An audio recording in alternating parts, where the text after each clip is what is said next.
الحمد للہ رب العالمین والعاقبۃ للمتقین والصلاة والسلام علی سید الانبیاء والمرسلین اما بعد فاعوذ باللہ من الشیطان الرجیم بسم اللہ الرحمن الرحیم شہر رمضان الذی انزل فیہ القرآن ھدی للناس وبینات من الھدی والفرقان فمن شہد منکم الشہر فلیصمہ ومن کان مریضا او علی سفر فعدۃ من ایام اخر یرید اللہ بکم الیسر ولا یرید بکم العسر ولتکملوا العدۃ ولتکبروا اللہ علی ما ھداکم ولعلکم تشکرون آمنت باللہ صدق اللہ العظیم۔ پڑھیے الصلاۃ والسلام علیک یا سیدی یا رسول اللہ وعلی آلک واصحابک یا حبیب اللہ۔ الصلاۃ والسلام علیک یا سید المرسلین وعلی آلک واصحابک یا رحمۃ للعالمین صلی اللہ علیہ وسلم۔ سورہ البقرہ شریف اور اس کی آیت نمبر 185، پارہ نمبر 2 اور اس کا رکوع نمبر 7۔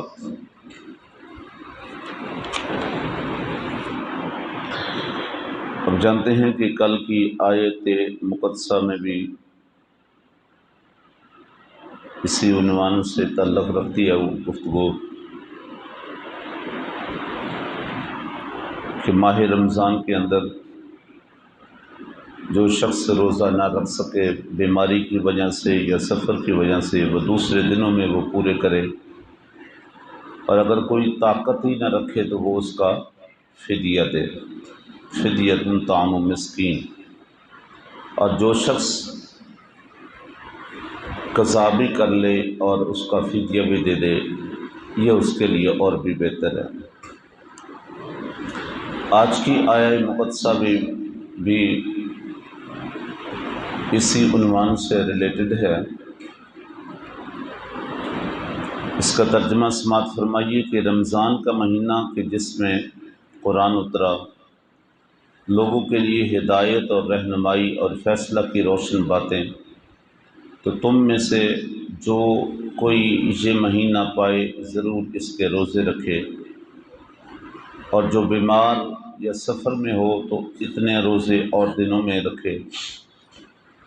اللہ تم پر آسانی چاہتا ہے اور تم پر دشواری نہیں چاہتا، اور اس لیے کہ تم گنتی پوری کرو اور اللہ کی بڑائی بولو، اس پر کہ اس نے تمہیں ہدایت اور کہیں تم حق گزار ہو۔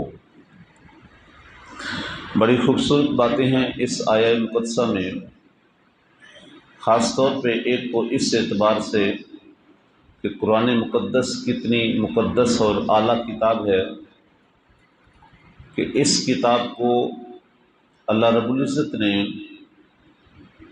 سب سے محترم مہینے کے اندر اتارا، اور اس کا ذکر سورہ قدر کے اندر بھی موجود ہے۔ انا انزلناہ فی لیلۃ القدر، کہ بے شک ہم نے نازل کیا اس کو کس میں؟ لیلۃ القدر میں۔ اور لیلۃ القدر کس مہینے میں رکھی؟ ماہ رمضان المبارک میں۔ تو اس لیے یہاں پہ فرمایا کہ شہر رمضان الذی انزل فیہ القرآن۔ اچھا، جہاں یہ بات سمجھنی ضروری ہے کہ ایک ہے لوح محفوظ سے آسمان دنیا تک قرآن کا نزول، اور ایک ہے آسمان دنیا سے حضور علیہ الصلوۃ والتسلیم کی طرف آپ کے قلب اطہر پر نزول۔ وہاں یک بارگی کا نزول ہے، اور پھر آسمان دنیا سے نیچے حضور علیہ الصلوۃ والتسلیم کے قلب اطہر پر بقدر ضرورت کبھی ایک آیت آئی، کبھی 2 آئی، کبھی زیادہ بھی آئیں۔ تو یہاں نزول کا جو وقت ہے وہ کتنا ہے؟ 23 سال کتنا ہے؟ یعنی آسمان دنیا سے نیچے حضور علیہ الصلوۃ والتسلیم کے قلب اطہر پر جو نزول کا وقت ہے وہ کتنا ہے؟ 23 سال۔ 23 سالوں کے اندر قرآن مقدس مکمل ہوا، اور خطبہ حجۃ الوداع کے موقع پر حضور نے اعلان فرمایا الیوم اکملت لکم دینکم، سنو آج کے دن تمہارا دین مکمل ہو گیا۔ یہ عرصہ 23 سال اور لوح محفوظ سے آسمانی دنیا تک یہ کتنا ہے؟ یہ ایک رات کا ہے، ایک رات کے اندر۔ اور اس رات کو جس مہینے کے اندر رکھی وہ ماہ رمضان مبارک ہے، تو اس کا ذکر یہاں پہ اس آیت مقدسہ میں ہے کہ شہر رمضان الذی انزل فیہ القرآن، یہ وہ ماہ رمضان ہے، یہ وہ مقدس مہینہ ہے کہ جس کے اندر اللہ نے قرآن کا نزول فرمایا ہے۔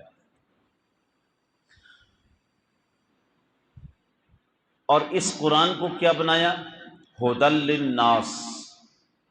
دیکھیں سورہ البقرہ شریف کی ابتدائی آیت میں فرمایا الف لام میم ذالک الکتاب لا ریب فیہ ھدی للمتقین، یہ کتاب ہے جو لا ریب ہے، اس میں کوئی شک نہیں، اور یہ کیا ہے؟ ھدی للمتقین، یہ متقین کے لیے ہدایت ہے۔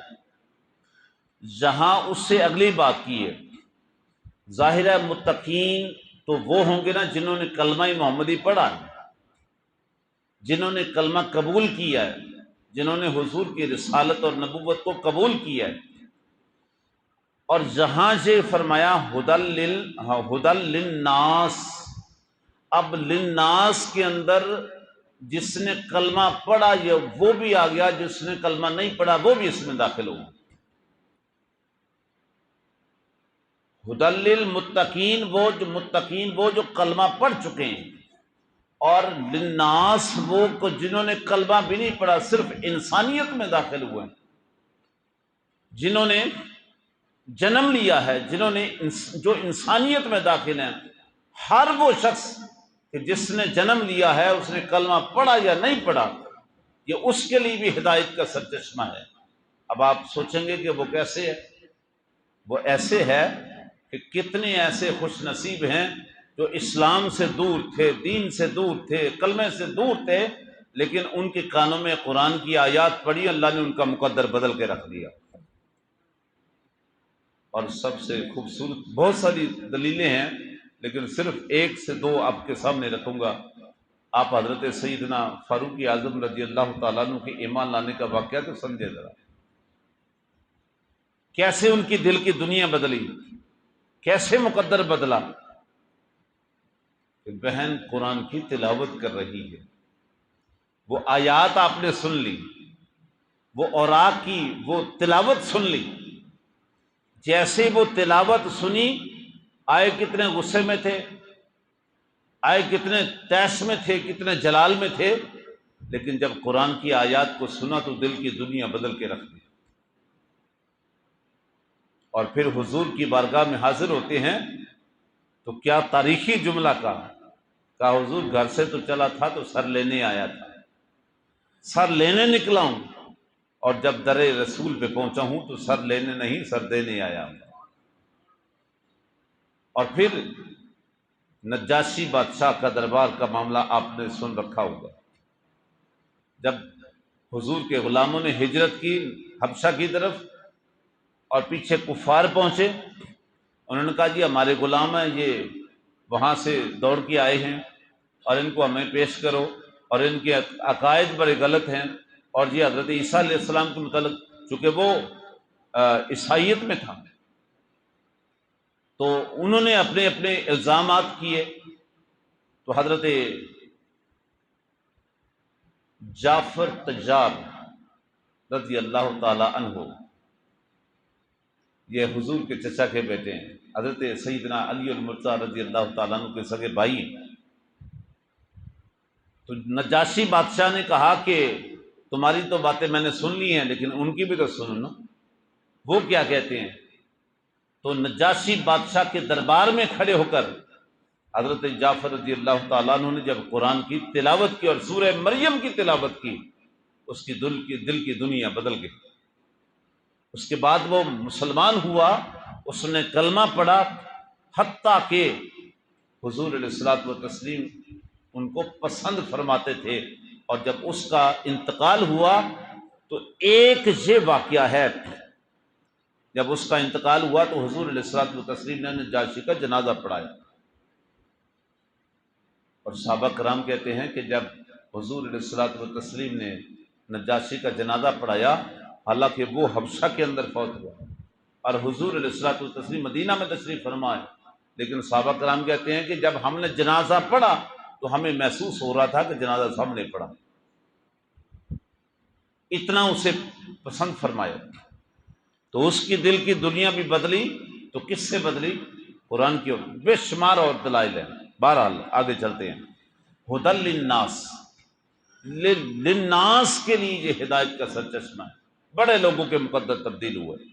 وبشرات من الہدی والفرقان، اور اس کے اندر کھلی نشانیاں، کھلی نشانی، اور سب سے خوبصورت نشانی یہ ہے کہ پہلی کتابیں تو آئیں، ان کو ہم مانتے ہیں، تسلیم کرتے ہیں کہ وہ آسمانی کتابیں ہیں، لیکن اس وقت ان میں سے کوئی بھی سلامت نہیں۔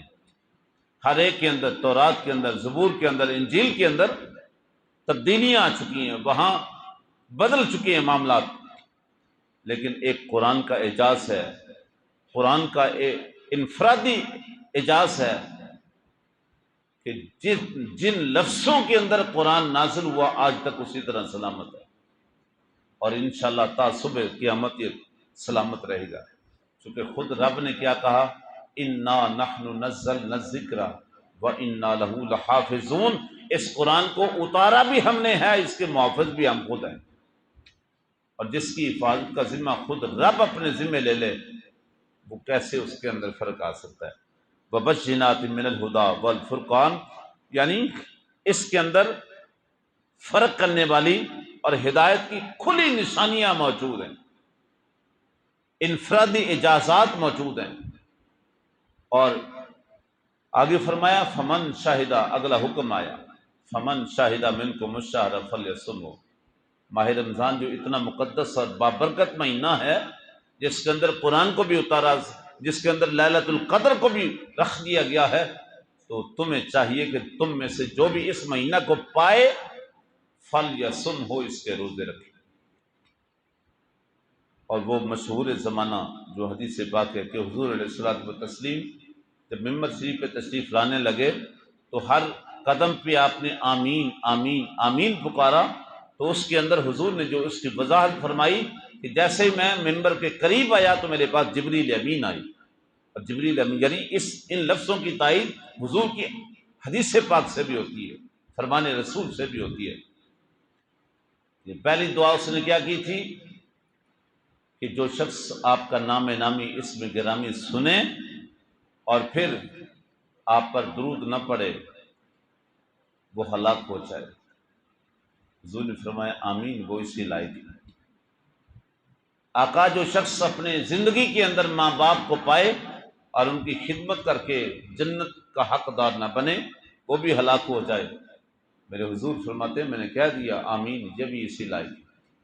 اور جو شخص ماہ مقدس کو پائے، ماہ رمضان المبارک کو پائے اور پھر اس کے روزے نہ رکھے جان بوجھ کے بغیر وجہ کے، جس کے اندر عذر ہے، بیمار ہے، وہ تو اور بات ہے، جو سفر میں ہے اور بات ہے، جو حاملہ عورت ہے اور بات ہے، جو بچے کو دودھ پلاتی ہے وہ اور بات ہے، جس کے اندر طاقت نہ رہی وہ اور بات ہے، وہاں عذر پایا جاتا ہے۔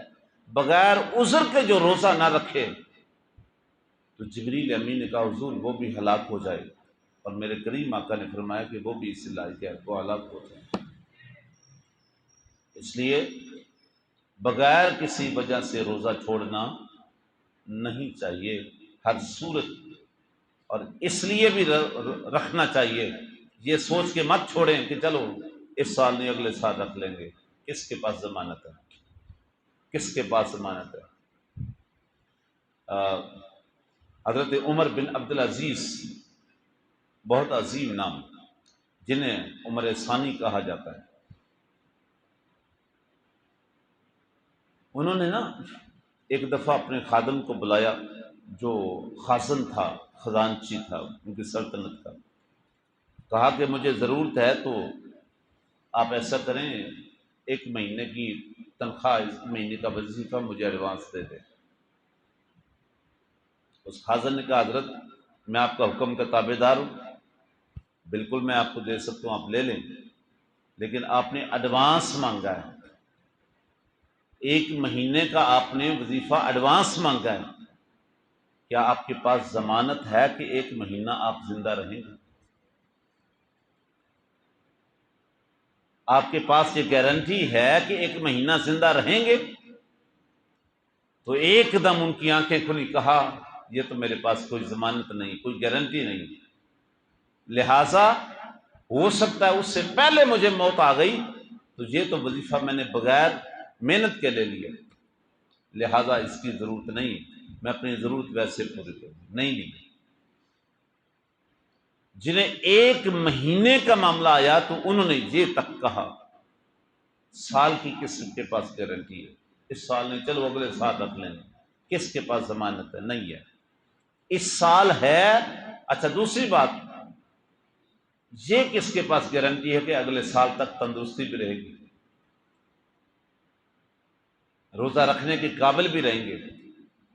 کتنے لوگ ہیں جو گھر سے نکلتے ہیں تو تندرست اور فٹ اور ہر طرح بالکل حساس بشاس، خدا نہ خاصہ اللہ تعالیٰ سب کو اپنی حفظ و امان میں رکھیں، جن کے راستے میں حادثے ہو جاتے ہیں اور وہ بیمار ہو جاتے ہیں، پھر دوبارہ اٹھ نہیں سکتے، کیا وہ گھر سے سوچ کے نکلے تھے کہ جاتے ہمارا نقصان ہو؟ نہیں، کیا پتا تھا کتنے حادثے ایسے ہوتے جہاں سے بندہ گزر جاتا ہے۔ اللہ اکبر۔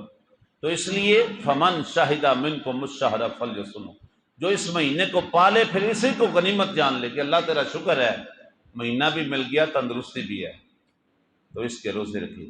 ومن کان مریضا او علی سفر، اور جو مرض میں ہو جائے یا سفر پہ ہو، فعدۃ من ایام اخر، ہاں اسے رخصت ہے، وہ چھوڑ سکتا ہے، لیکن قضا کرے، من ایام اخر، وہ دوسرے مہینوں کے اندر وہ اس کی گنتی پوری کرے۔ یرید اللہ بکم الیسر، کیا خوبصورت بات کہی، اللہ تمہاری آسانیاں چاہتا ہے، یعنی تم سفر میں ہو، تم بیمار ہو، طاقت نہیں رکھتے تو تم رخصت کر سکتے ہو، دوسرے دنوں میں رکھے، یہ بھی اللہ کا تم پہ کتنا کرم ہے۔ یرید اللہ بکم الیسر، وہ تمہاری آسانی چاہتا ہے، ولا یرید بکم العسر، وہ تمہاری تنگی نہیں چاہتا، وگرنہ پہلی قوموں کے اندر یہ رعایتیں نہیں تھیں، پہلی قوموں کے اندر کتنی احکامات کے اندر بڑی سختیاں تھیں۔ آج دیکھیں نا، کپڑا ناپاک ہو جائے تو پانی سے پاک کر لیں، لیکن پہلی قوموں کے بعد یہ سہولت نہیں تھی، اتنا کپڑا ہی کاٹنا پڑتا تھا، پھینکنا پڑتا تھا۔